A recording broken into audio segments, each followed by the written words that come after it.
Samantala, proteksyon at karapatan ng mga botante iginiit ng ilang Pangasinense. Para sa detalye kasama natin, Idol Joanna De Vera. 104.7 IFM Report.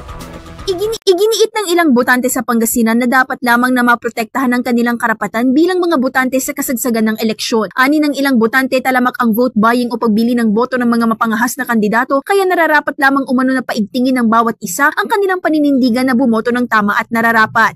Nakakalungkot rin umano na nasanay na ang karamihan sa iligal na kalakalan na ito tuwing magkakaroon ng eleksyon at tila ba hindi na umano nakakagulat pang pakinggan. Kasi hindi, alam mo sinanay kasi yung mga tao Nasanay sila sa ganon.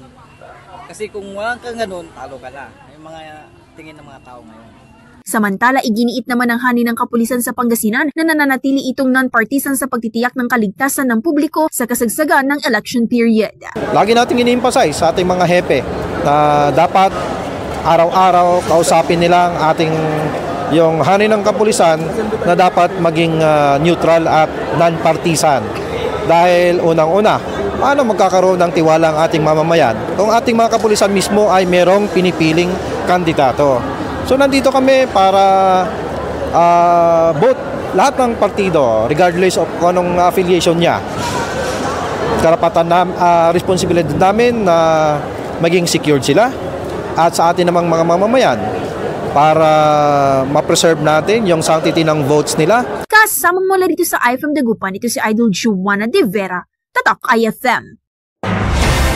IFM News. IFM News. IFM News.